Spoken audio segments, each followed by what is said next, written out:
certain disaster to the presumptuous mortal who laid hands on the sacred gem, and to all of his house and name who received it after him.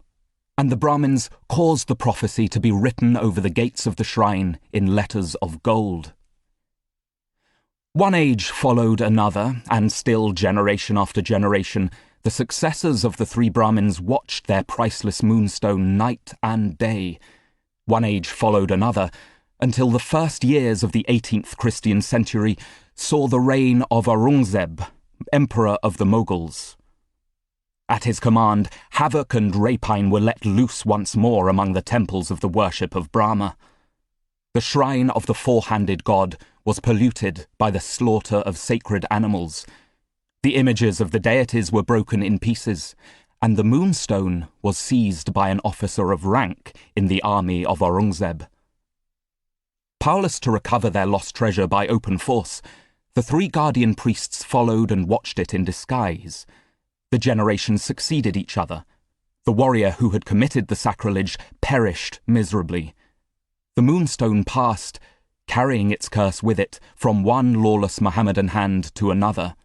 And still, through all chances and changes, the successors of the three guardian priests kept their watch, waiting the day when the will of Vishnu the Preserver should restore to them their sacred gem.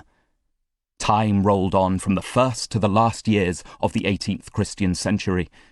The diamond fell into the possession of Tipu, Sultan of Seringapatam, who caused it to be placed as an ornament in the handle of a dagger, and who commanded it to be kept among the choicest treasures of his armory. Even then, in the palace of the Sultan himself, the three guardian priests still kept their watch in secret. There were three officers of Tipu's household, strangers to the rest, who had won their master's confidence by conforming or appearing to conform to the Muslim faith.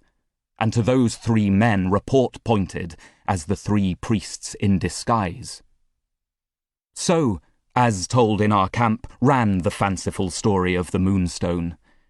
It made no serious impression on any of us, except my cousin, whose love of the marvellous induced him to believe it. On the night before the assault on Seringapatam, he was absurdly angry with me, and with others, for treating the whole thing as a fable. A foolish wrangle followed, and Herncastle's unlucky temper got the better of him.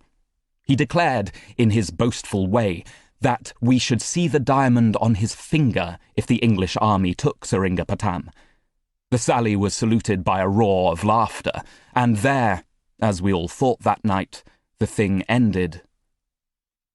Let me now take you on to the day of the assault. My cousin and I were separated at the outset. I never saw him when we forded the river, when we planted the English flag in the first breach, when we crossed the ditch beyond, and fighting every inch of our way entered the town. It was only at dusk, when the place was ours, and after General Baird himself had found the dead body of Tipu under a heap of the slain, that Herncastle and I met. We were each attached to a party sent out by the General's orders to prevent the plunder and confusion which followed our conquest.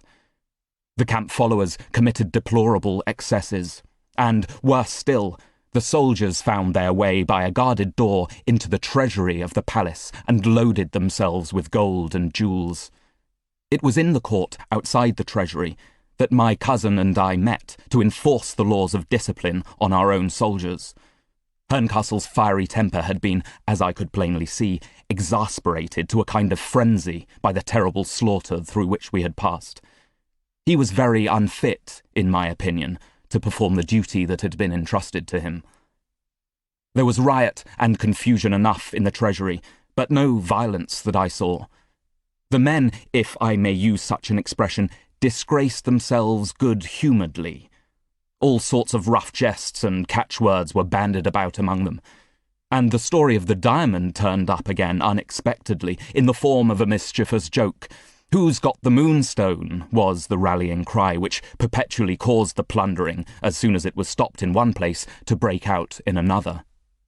While I was still vainly trying to establish order, I heard a frightful yelling on the other side of the courtyard, and at once ran towards the cries, in dread of finding some new outbreak of the pillage in that direction. I got to an open door, and saw the bodies of... To keep listening to this audiobook, I've left you a link in the description so you can do it, at no cost thanks to Audible's 30-day free trial.